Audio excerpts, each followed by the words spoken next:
주연절 여섯째 주일입니다. 절기상 주연절 마지막 주일입니다. 다음 주 돌아오는 수요일부터 이제 사순절이 시작이 되고요. 돌아오는 다음 주가 사순절 첫째 주일이 되겠습니다. 여러분 이 절기를 기억하시고 곧 오는 사순절을 경건한 마음으로 맞이하시기를 바라겠습니다. 팀 공과 모임, 여러분들 팀 모임에 잘 참여해 주셔서 감사드립니다. 앞으로도 계속 팀 모임에 신경 써주시기를 부탁드릴게요. 온라인 예배, 우리 교회 예배는 코로나19 바이러스가 잠잠해질 때까지 당분간 온라인으로만 드립니다. 여러분 각 가정에서 온라인으로 잘 참여해 주시기를 부탁드리겠습니다. 아울러 일상생활 속에서 정부가 권하는 방역수칙도 잘 준수해 주시기를 부탁드립니다. 온라인 예배 생방송은요 매주일 11시에 생방송 예배가 있고요. 녹화 방송은 언제나 유튜브 채널에서 여러분 예배에 참여하실 수 있습니다. 온라인 예배 드리는 방법은 홈페이지를 방문해서 설교 방송 채널로 들어가는 방법이 있고요. 또 유튜브 동탄하이교회 검색을 하셔서 우리 교회 채널에서 예배를 접하는 방법이 있습니다.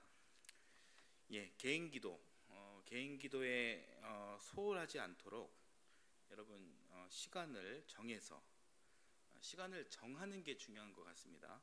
시간을 정해서 교회에 오셔서 기도하시기를 바라겠습니다. 이렇게 개인적인 경건의 생활을 우리가 소홀히 하면 안 될 것 같습니다. 헌금, 봉헌은 온라인으로 참여해 주십시오. 헌금 종류와 봉헌자를 여러분 꼭 입력해 주시기를 바라겠습니다. 교회 계좌번호는 주보를 참고해 주시면 되겠습니다. 다음 주일 예배 기도자는 우리 김태환 성도님이십니다. 기도 제목 3가지를 갖고 우리 함께 기도해 주시길 바라겠습니다. 첫 번째, 코로나19 종식과 하나님 나라 회복을 위해서. 두 번째, 지역사회를 향한 동탄하이교회의 선한 영향력을 위해서. 세 번째, 한국교회의 겸손과 참복음 전파를 위해서. 이 3가지를 붙들고 우리 함께 기도해 주시기를 바랍니다. 우리 어린이부 예배 함께 드리도록 하겠습니다.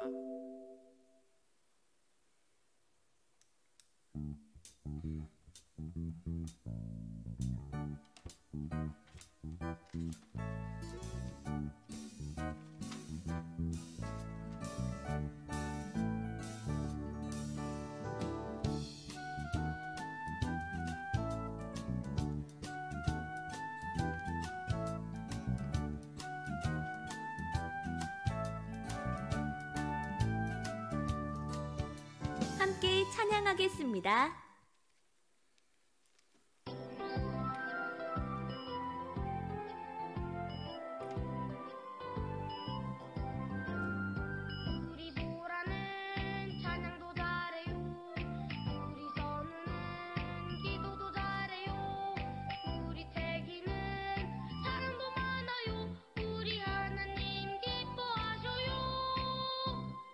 믿음 소에는 찬양도 잘해요.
사도신경으로 우리의 신앙을 고백하겠습니다. 전능하사 천지를 만드신 하나님 아버지를 내가 믿사오며 그 외아들 우리 주 예수 그리스도를 믿사오니 이는 성령으로 잉태하사 동정녀 마리아에게 나시고 본디오 빌라도에게 고난을 받으사 십자가에 못 박혀 죽으시고 장사한 지 사흘 만에 죽은 자 가운데서 다시 살아나시며 하늘에 오르사 전능하신 하나님 우편에 앉아 계시다가 저리로서 산자와 죽은 자를 심판하러 오시리라. 성령을 믿사오며 거룩한 공회와 성도가 서로 교통하는 것과 죄를 사하여 주시는 것과 몸이 다시 사는 것과 영원히 사는 것을 믿사옵나이다. 아멘. 함께 교독하겠습니다. 하나님, 언제나 우리를 사랑해 주시니 감사해요. 사랑의 하나님을 닮아가고 싶어요. 우리를 있는 그대로 사랑하시는 하나님을 찬양해요. 우리 마음에 사랑이 가득하게 해주세요. 함께 찬양하겠습니다.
함께 기도하겠습니다. 사랑의 하나님, 크신 사랑으로 우리를 사랑해 주시니 감사해요. 우리도 하나님의 마음을 닮아가고 싶어요. 하나님이 기뻐하시는 우리가 되게 도와주세요. 예수님의 이름으로 기도합니다. 아멘. 오늘 우리가 함께 나눌 말씀은 로마서 14장 8절입니다. 우리가 살아도 주를 위하여 살고 죽어도 주를 위하여 죽나니 그러므로 사나 죽으나 우리가 주의 것이로다. 로마서 14장 8절 말씀. 아멘. 하나님에게 속한 우리들.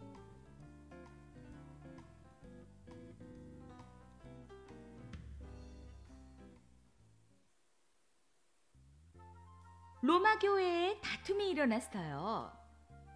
모두 다 예수님을 믿는 사람들이었지만 오래된 전통을 중요하게 생각하는 사람과 새로운 전통을 중요하게 생각하는 사람들 사이에 갈등이 일어나고 말았어요. 그들은 서로 다른 생각을 가지고 있었어요. 안식일은 아무 일도 하면 안 돼. 무슨 소리야? 안식일이 하나님에게 예비하는 날이란 것만 기억하면 돼. 율법에 먹어도 된다고 적혀있는 음식만 먹어야 해. 에이, 모르는 소리. 무슨 음식이든 다 먹어도 괜찮아. 믿음이 약한 사람들 같으니. 바울이 로마 교회 사람들에게 이야기했어요. 우리는 생활 방식과 생각이 다른 사람들을 쉽게 비판하거나 업신여겨요.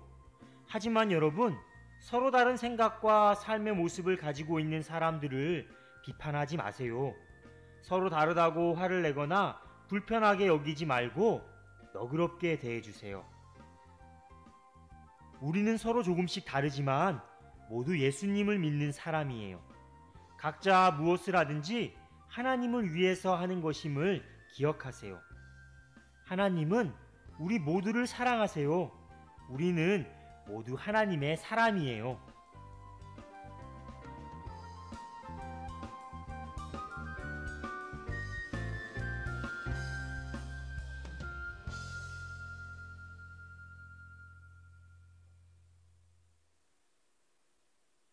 로마 교회에 일어난 갈등은 어떤 것이었나요? 로마 교회 사람들은 하나님을 믿었지만 하나님을 믿는 방법이 각각 달랐어요. 어떤 사람들은 아무거나 다 먹을 수 있다고 생각했지만 어떤 사람들은 그렇게 생각하지 않았어요. 어떤 사람들은 특정한 날을 중요하게 여겼지만 어떤 사람들은 모든 날을 다 같다고 생각했어요. 로마 교회 사람들은 저마다 중요하다고 여기는 것도 행동도 달랐어요. 바울은 그런 로마 교회 사람들에게 알려주었어요. 하나님을 믿는 방법은 조금씩 다르지만 모두가 하나님을 위해서 하는 거라고요. 그러니 나와 다르다고 업신여기며 비판하지 말고 받아들여주고 서로의 다름을 너그러운 마음으로 이해해야 한다고 말이에요. 우리가 그렇게 해야 하는 이유는 하나예요. 하나님이 나와 다른 그 사람도 사랑하시고 받아들여 주셨기 때문이죠.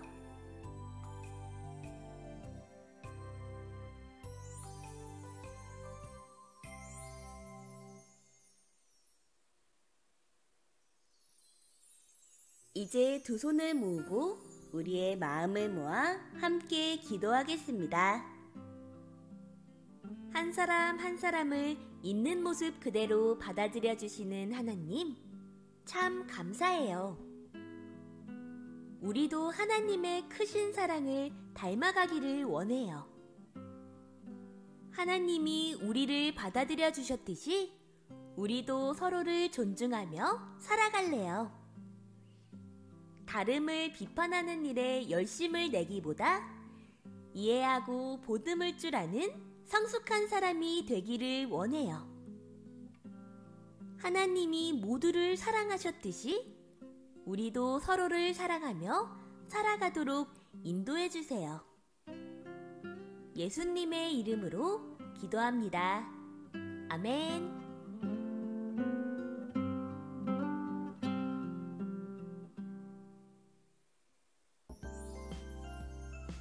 서로를 축복하는 시간이에요. 축복의 말을 함께 나누어요. 하나님에게 속한 나를 사랑해. 하나님에게 속한 너를 사랑해. 하나님에게 속한 우리 모두를 사랑해.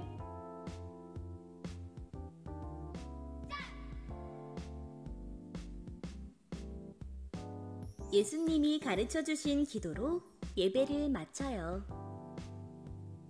하늘에 계신 우리 아버지여, 이름이 거룩히 여김을 받으시오며 나라가 임하시오며 뜻이 하늘에서 이루어진 것 같이 땅에서도 이루어지이다. 오늘날 우리에게 일용할 양식을 주시옵고 우리가 우리에게 죄 지은 자를 사하여 준 것 같이 우리 죄를 사하여 주옵시고 우리를 시험에 들게 하지 마시옵고 다만 악에서 구하시옵소서. 나라와 권세와 영광이 아버지께 영원히 있사옵나이다. 아멘.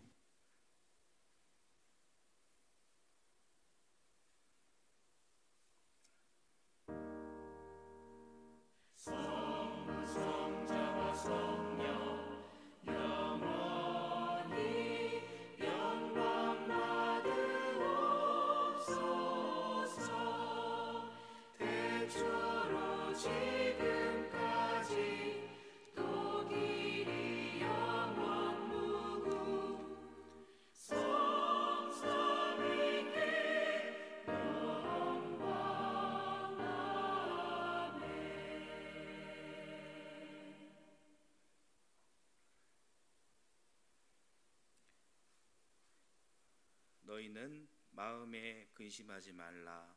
하나님을 믿으니 또 나를 믿으라.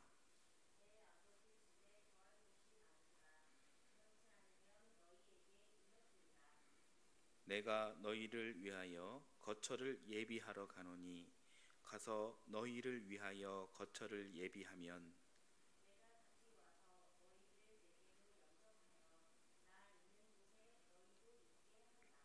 내가 어디로 가든지 그 길을 너희가 아느니라.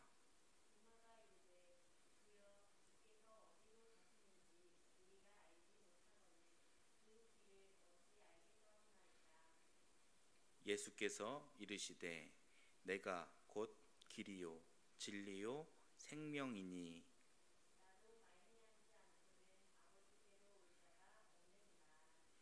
아멘.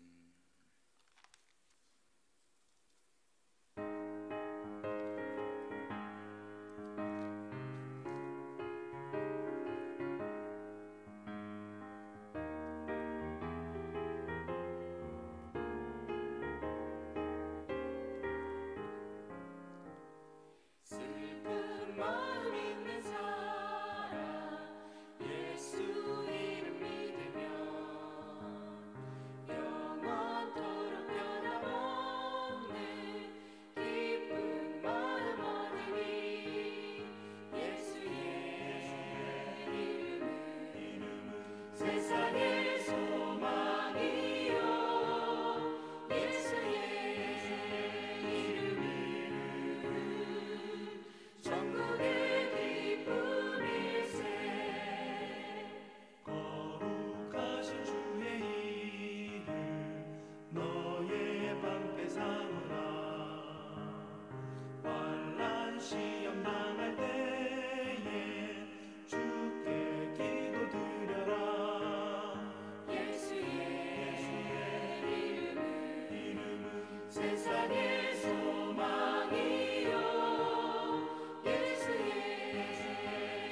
주시는 하나님 아버지, 민족 대명절 설을 통해 쉼을 주시고 주님의 날을 기억해 불러주시니 감사합니다.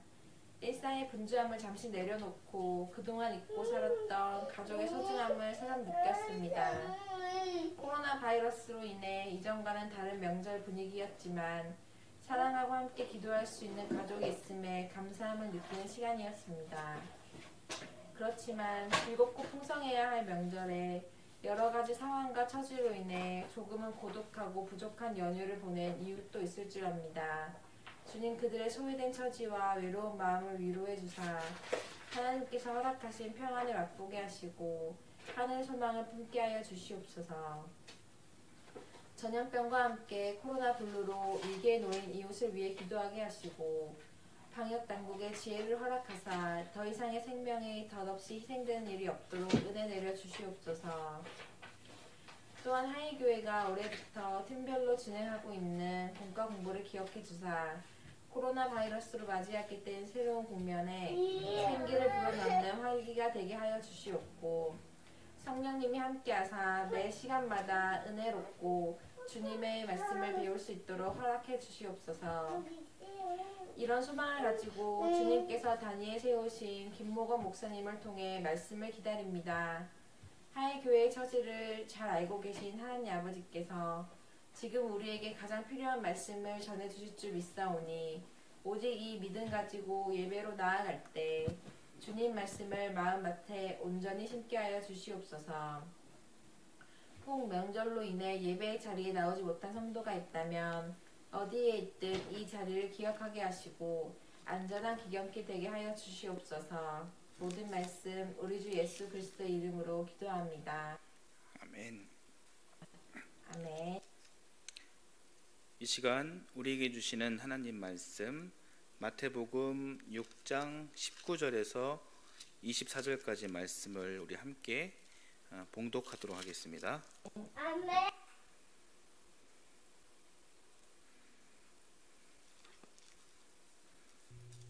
너희는 자기를 위하여 보물을 땅에다가 쌓아두지 말아라.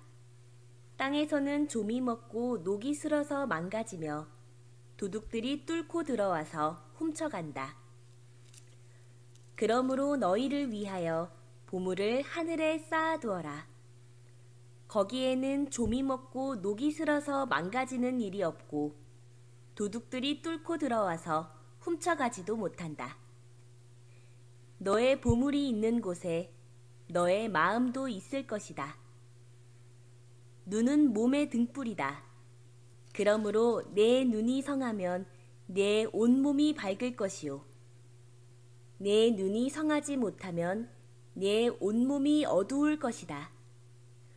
그러므로 내 속에 있는 빛이 어두우면 그 어둠이 얼마나 심하겠느냐. 아무도 두 주인을 섬기지 못한다. 한쪽을 미워하고 다른 쪽을 사랑하거나 한쪽을 중히 여기고 다른 쪽을 업신여길 것이다. 너희는 하나님과 재물을 아울러 섬길 수 없다. 아멘. 네, 오늘은 보물을 하늘에 쌓아두라라는 그런 제목으로 말씀을 전하겠습니다. 여러분에게 소중한 보물이 있다면 그 보물을 어디에다 보관하고 싶습니까? 성경은 좀 이상한 이야기를 해주고 있어요. 보물을 하늘에 쌓아두라 이렇게 이야기를 하고 있습니다. 여러분 이 말이 이해가 되십니까? 아니 보물은 땅에 쌓아두어야지 하늘에 쌓아두라니 이게 말이 되는 이야기입니까? 아마 쉽게 이해하기 어려울 것입니다. 하늘에 보물을 쌓아두라 이 말은 세상의 상식과 어긋나는 명제이기 때문이죠. 그래서 쉽게 이해하기는 어려울 것이에요. 자, 우리 19절, 20절 말씀을 우리가 다시 한번 보도록 하겠습니다. 같이 읽겠습니다. 너희는 자기를 위하여 보물을 땅에다가 쌓아두지 말아라. 땅에서는 좀이 먹고 녹이 슬어서 망가지며 도둑들이 뚫고 들어와서 훔쳐간다. 그러므로 너희를 위하여 보물을 하늘에 쌓아두어라. 거기에는 좀이 먹고 녹이 쓸어서 망가지는 일이 없고 도둑들이 뚫고 들어와서 훔쳐가지도 못한다. 예수님 말씀입니다. 자, 오늘 본문 당시의 배경에는 여러분 은행이 없었겠죠. 그래서 사람들이 보물이나 재산을 어디에 숨겼냐면요, 이 항아리 같은 것에 자기 보물을 담아서 자기만 아는 비밀의 곳에, 은밀한 곳에 숨겨 놓았습니다. 그렇게 해서 수많은 위험 요소를 피해 왔던 것이죠. 당시의 위험 요소는 무엇이었을까요? 오늘 말씀에는 좀, 그 동록, 개역 개정의 동록이라고 이게 표현하고 있습니다. 그리고 도둑이 있었다고 합니다. 좀은 벌레죠. 그 돈이나 이 보물들을 이 상하게 만드는 벌레가 있었습니다. 좀벌레죠.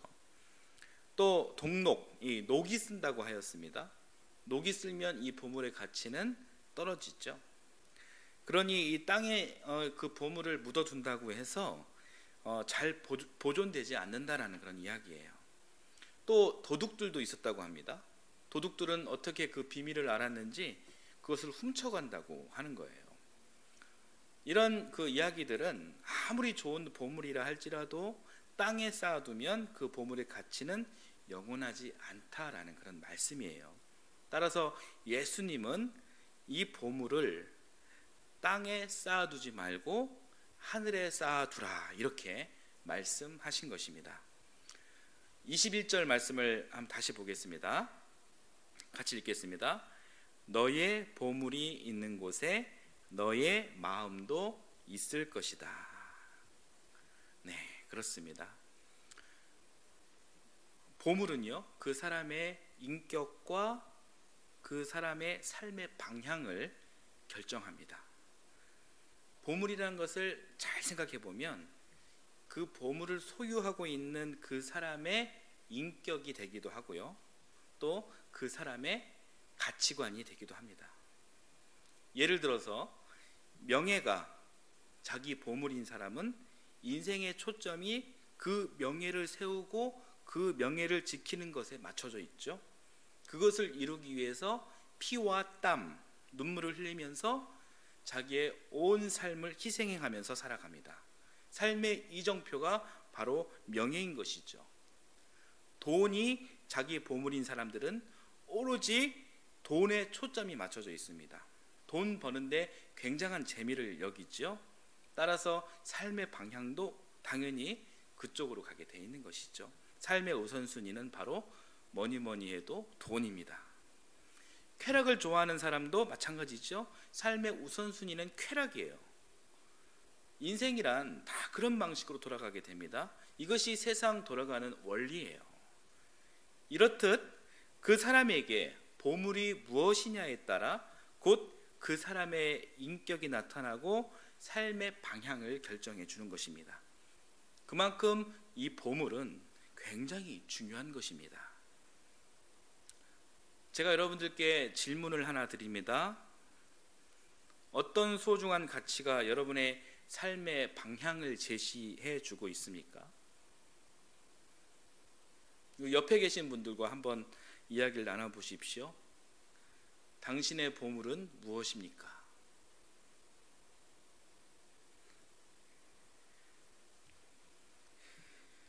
오늘 예수님 말씀은 보물이 있는 곳에 우리의 마음이 있다, 우리의 마음이 있다라는 거예요.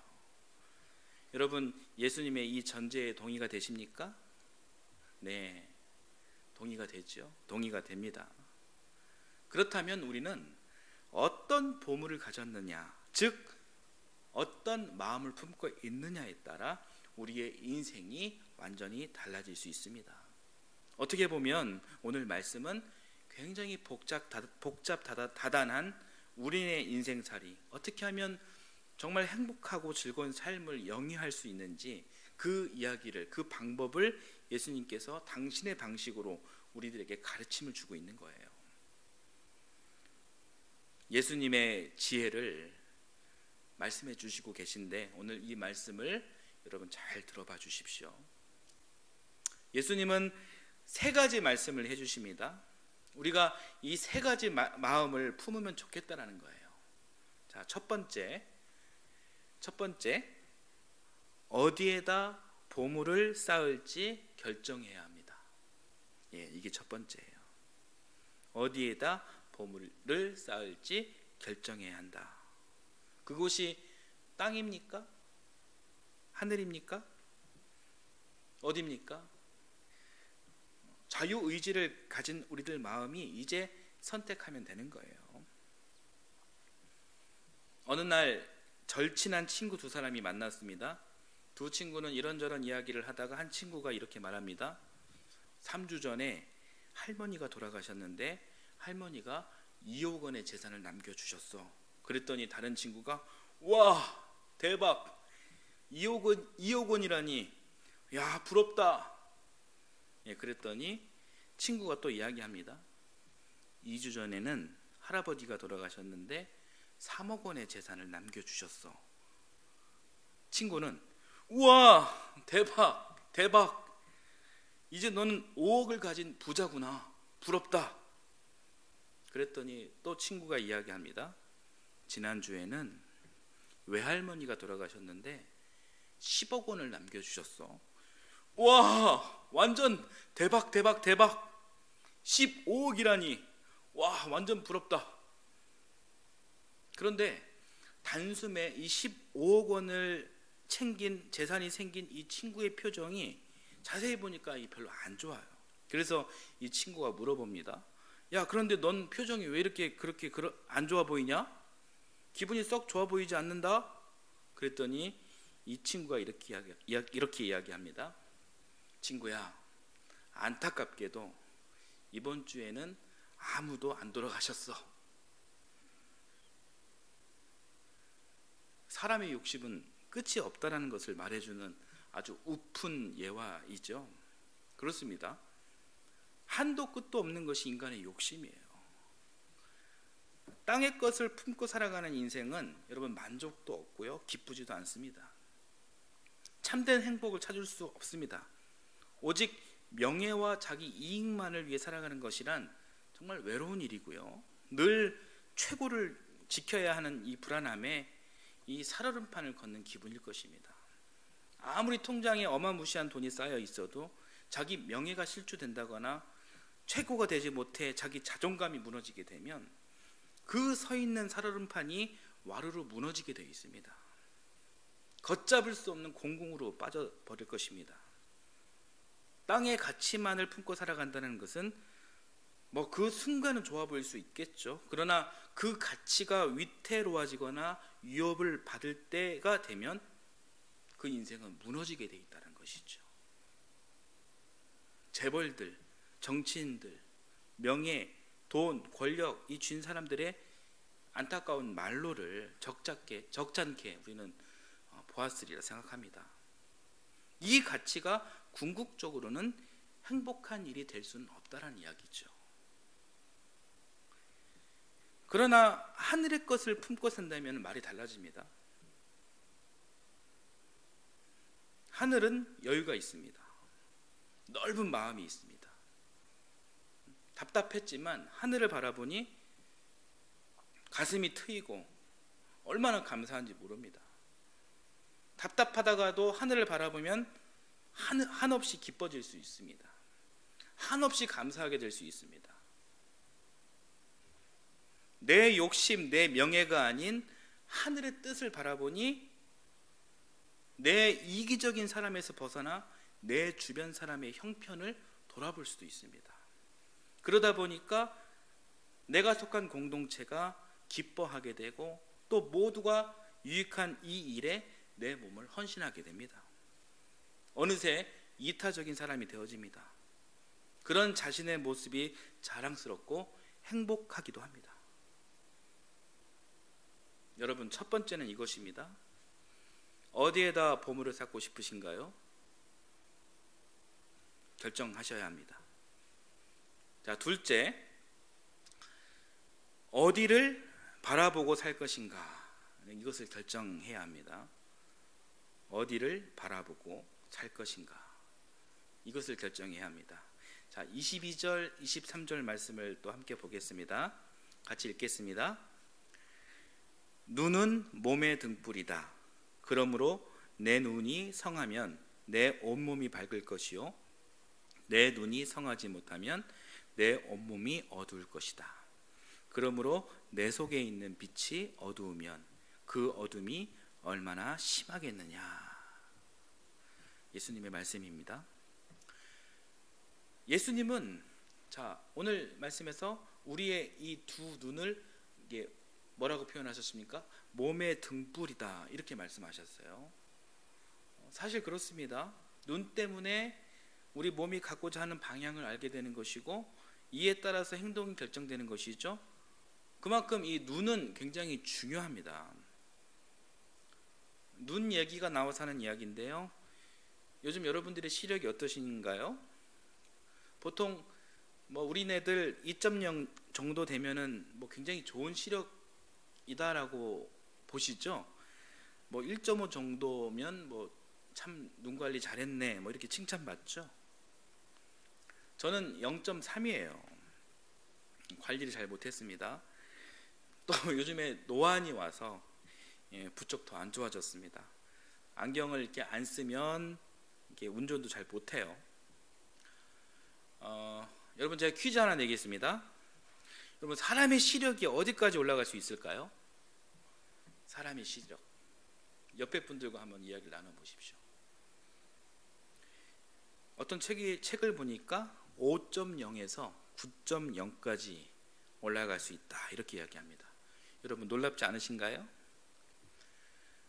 태국의 수린군도라는 섬에 사는 모겐족이 있습니다. 모겐족. 이 사람들의 시력이 5.0에서 9.0이라고 합니다. 놀랍지 않으신가요?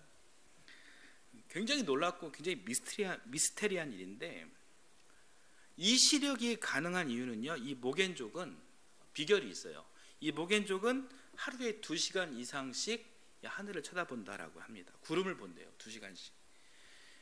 그리고 이들의 생활 환경이 어떻냐면은 끝없이 펼쳐진 넓은 들판이거든요. 그러니까 뻥 뚫린 이 들판을 보면서 사는 이 사람들에게 이 시력이 사실 나빠질 리가 없겠죠.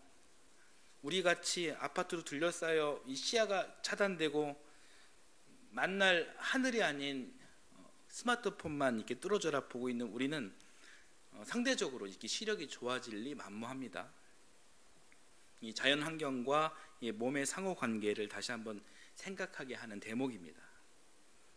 시력이 좋아지려면 여러분 눈 관리를 잘해야 되는데 방법 중 하나가 이 푸른색을 좀 많이 보아야 한다라고 합니다. 여러분 예배 끝나고 모두를 밖에 나가서 하늘을 한 10분 정도 이렇게 쳐다보시기를 바라겠습니다. 저도 그렇게 하겠습니다.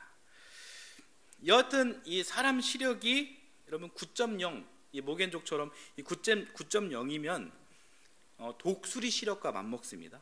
독수리가 시력이 10.0쯤 된대요. 한때 이 초원을 누리며 이 전 세계를 제패한 사람 이 징기스칸의 시력이 9.0이었다고 합니다. 그렇게 시력이 좋으니 멀리 내다보면서 사냥도 잘하고 이 적들의 이 동태를 이 망원경으로 보는 것처럼 이렇게 잘 살폈을 것입니다. 그래서 이 세계를 제패할 수 있었겠죠. 요즘 몽골 사람들 시력이 최근 몽골도 많이 도시화돼 가지고요. 평균 시력이 좀 많이 나빠졌지만 그래도 평균 3.0, 4.0 정도 된다고 합니다. 여러분 이런 이야기를 들으면서 중요한 것은 무엇일까요? 이렇게 멀리 내다볼 수 있는 그런 시력을 갖는 것도 중요하지만 정말 중요한 것은 정말 제대로 봐야 한다는 것입니다. 시력이 좋다고 다 되는 것이 아니라 이 마음의 눈이 중요하다는 거예요. 그래서 오늘 성경이 이런 이야기를 한 것이죠. 예수님께서 눈은 등불과 같다. 눈은 등불과 같다. 여기서 말하는 눈은 시력이 아니라 마음인 것입니다. 마음의 시력이 중요합니다. 마음의 시력이 무엇일까요? 마음의 시력. 인생의 방향을 제대로 바라보고 있느냐? 인생의 방향을 제대로 바라보고 있느냐? 올바르게 마음을 품고 살아가느냐? 올바르게 마음을 품고 살아가고 있느냐? 정말 중요한 것은 눈의 시력이 아니라 이 마음의 시력이에요. 우리 인생에서 가치 있는 삶을 지향하고 살아간다면 육체적 시력, 눈의 시력이 좀 떨어진 들 좀 어떻습니까? 0.3인들 좀 어떻습니까? 저는 우리들 마음의 시력이 9.0 이상 됐으면 좋겠습니다. 아멘. 우리의 마음은 어디를 바라보아야 할까요? 땅의 것은 허무합니다. 유한합니다. 끝이 있습니다. 흙으로운 인생, 흙으로 돌아가기 마련입니다. 우리가 아무리 열심히 노력해서 높은 탑을 쌓았다 하더라도 언제 어디서 어떤 사건 사고가 일어나서 한 방에 무너질 수 있는 것이에요.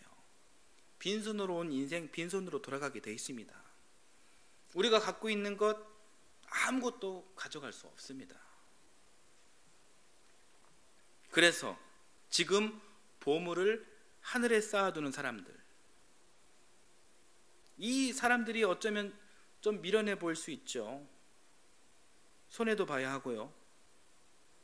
그러나 이 사람들이야말로 진정 지혜롭고 행복한 인생을 살아가는 삶일 수 있다는 것이죠. 우리는 어디를 바라봐야 할까요? 땅입니까? 하늘입니까?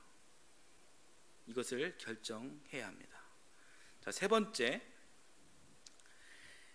누구를 주인으로 섬기고 살아야 할지 결정해야 합니다. 누구를 주인으로 섬기고 살아야 할지 결정해야 합니다. 24절 말씀을 우리 함께 보겠습니다. 같이 읽겠습니다. 아무도 두 주인을 섬기지 못한다. 한쪽을 미워하고 다른 쪽을 사랑하거나 한쪽을 중히 여기고 다른 쪽을 업신 여길 것이다. 너희는 하나님과 재물을 아울러 섬길 수 없다. 네, 예수님 말씀입니다. 우리는 우리 인생의 주인을 재물로 삼을 것이냐, 하나님으로 삼을 것이냐, 이것을 결정해야 합니다. 우리는 기쁘고 좋을 때 자랑하죠. 야, 나 좋은 대학 들어갔어. 좋은 직장 얻었어. 내 사업을 시작했는데 매출이 엄청 높아졌어. 좋은 아내를 만났어. 좋은 남편을 만났어. 자식들이 얼마나 똘똘한지 몰라. 축하드립니다. 참 좋은 일이에요. 노력한 결과에 기쁜 일이죠. 하지만 그래서 어쩌라는 건가요? 그래서요? 그래서 당신은 하나님을 위해서 무엇을 하고 있습니까? 복음을 위해서, 하나님 나라를 위해서 무엇을 하고 계십니까? 자랑의 대상이 된 사람 때문에, 자랑하는 당신의 한 일 때문에 하나님께서 기뻐하십니까? 여러분의 이웃들이 여러분들로 인해서 보람을 느끼고 있습니까? 만약 그런 것이 없다면 그 자랑은 한순간 확 타올라 확 꺼져버릴 불꽃놀이의 불꽃 같은 땅의 자랑밖에 되지 않습니다. 사랑하는 성도 여러분, 우리는 하늘의 자랑을 먹고 살아야 합니다. 오래된 일이지만 어떤 교회 이야기를 하나 드리겠습니다. 이 교회에는 청소년부 학생들이 고3만 되면은 교회에 잘 안 나오는 그런 전통이 있어요. 고3 수험생이 되었으니 이제는 공부에만 전념, 교회 일은 보류. 그래서 학생의 활동은 물론이고 신앙생활 자체가 한 해 동안 이게 정지되는 경우가 많았습니다. 이게 이상한 전통이었어요. 그런데 이 이상한 전통에 의구심을 품은 이 3명의 고3 학생들이 뭉쳐서 이렇게 다짐했답니다. 우리는 비록 고3이지만 학생의 활동도 열심히, 신앙생활도 열심히, 그리고 공부도 열심히 하자. 이 삼총사는 정말 약속대로 학생의 활동도 공부도 열심히 했습니다. 그리고 대입 시험을 보았습니다. 어떻게 되었을까요? 모두 자신이 원하던 학과에 당당히 떨어졌습니다. 교회 일에 많은 시간을 빼앗겼으니 당연한 일이죠.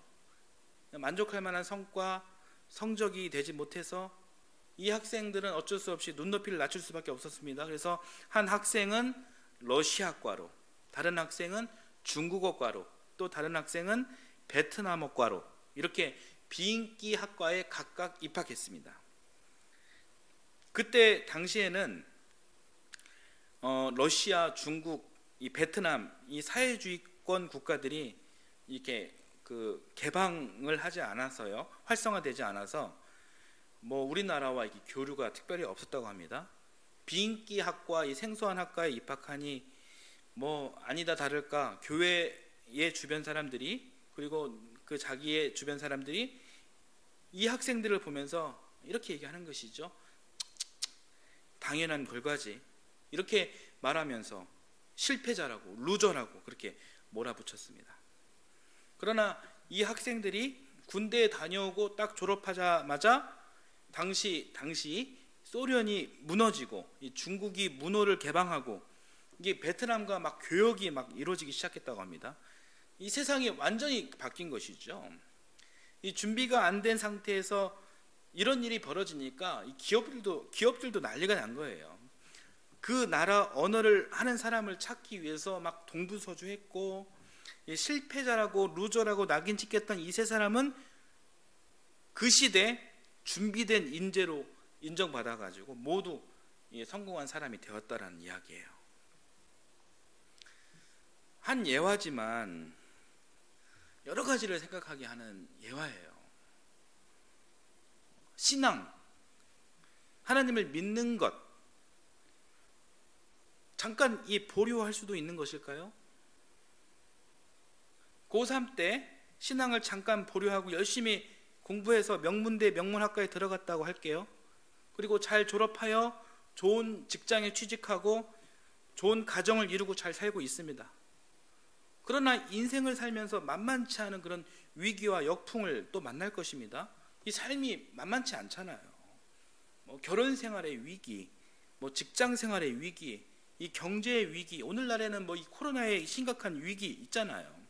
이런 한 치 앞도 내다볼 수 없는 이 수많은 위기의 상황들은 끊임없이 발생할 것이고 모두 이것이 내 삶의 무게로 고스란히 남게 될 텐데, 이때에도, 이 순간에도, 매 순간마다 신앙을 보류할 것인가? 그게 맞는 것일까요? 그렇게 해서 결국 이 참된 행복과 참된 즐거움을 찾을 수 있는 것일까요? 여러분 어떻게 생각하십니까?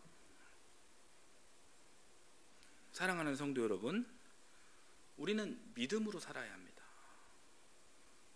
그리고 우리는 이 위기의 시대에 역풍을 맞고 있는 사람들에게 그럼에도 믿음으로 살라고 그렇게 권면해야 합니다. 인생을 살아가면서 매 순간이 결정짓는 순간이에요. 눈앞의 이익 때문에, 한 치 앞 때문에 우리의 신앙이 왔다 갔다 하지 말아야 합니다. 신앙을 보류하는 일이 없어야 합니다. 땅의 방식으로 살지 마시고 하늘의 방식으로 살아가야 하는 것입니다. 오늘 예수님의 말씀을 한번 정리해 보겠습니다. 참된 행복에 대한 예수님의 가르침, 우리 같이 한번 1, 2, 3 함께 읽어볼까요? 1. 하늘에 보물을 쌓겠노라 결단하자. 2. 하늘의 뜻을 바라보겠노라 결단하자. 3. 하늘을 주인 삼겠노라 결단하자. 네. 우리 신앙의 대상이신 예수님의 말씀이에요. 우리의 몸과 마음이 영원한 하늘을 품고 살 때 우리 인생살이 먹고 사는 문제 좀 불편할 수 있습니다. 불편한 게 정상이에요. 하지만 우리 삶의 본질인 영은 자유로울 것입니다. 이 영의 지배하에 있는 오늘 우리가 숨쉬는 육의 삶 역시 우리 영이 즐거우면 육 역시 참 즐겁고 행복할 것입니다. 그 행복을 누리며 살아갈 때 우리와 더불어 살아가는 함께 살아가는 이웃들도 함께 행복할 것입니다. 이웃들에게 우리가 유익함을 선물해 줄 수 있는 것입니다. 제가 말은 너무 쉽게 하죠? 맞습니다. 결코 쉽지 않은 일이지만 2021년 새해 신앙인으로서 우리의 목표가 하늘을 품고 사는, 천국을 품고 사는 그런 삶이 되었으면 좋겠습니다. 오늘 말씀은 여기까지 나누겠습니다.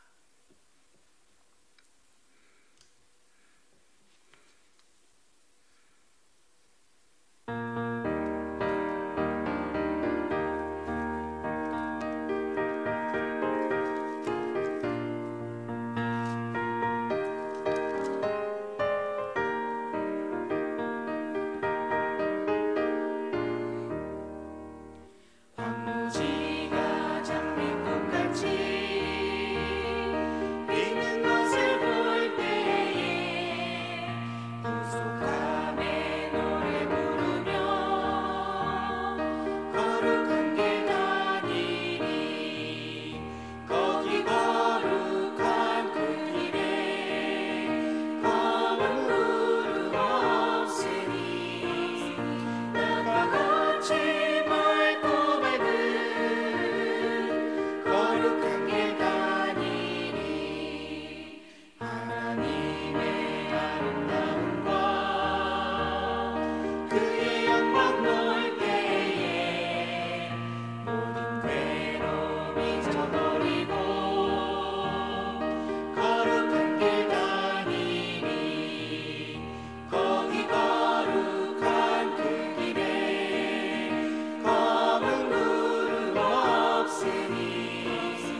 바람과 같이 맑고 밝은 거룩한 길 가니리.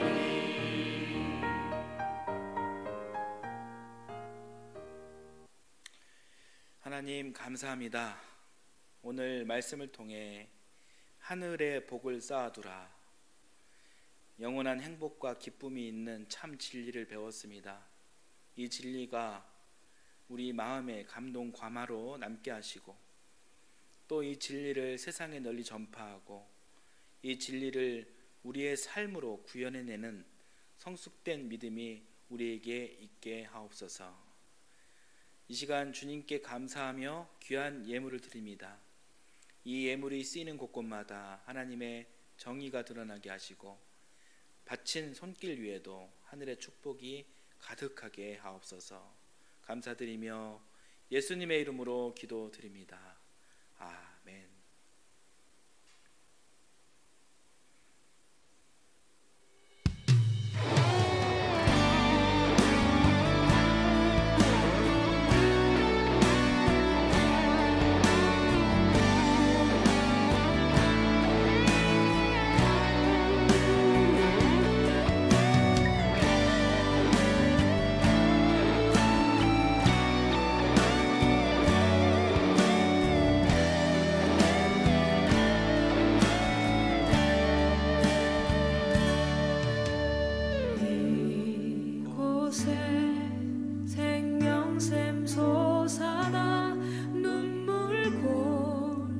지나갈 때에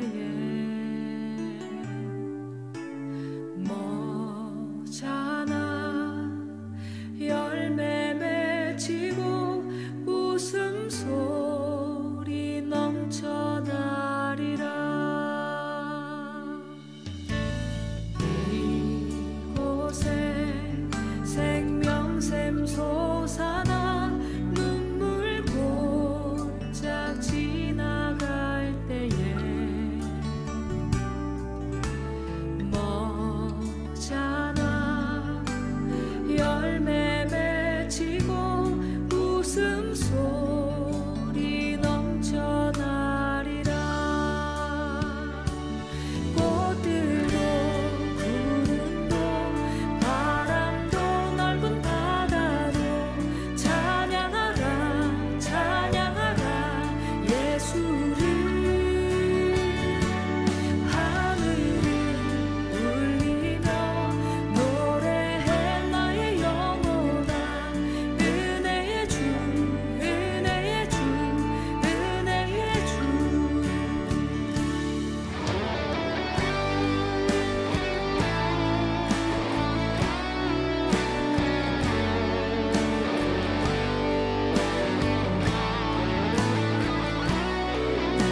성 삼위일체 하나님, 이 귀한 주연절에 저희 믿는 자들이 창조주의 아가페와 그리스도의 끝없는 그 사랑을 깨닫기 원합니다.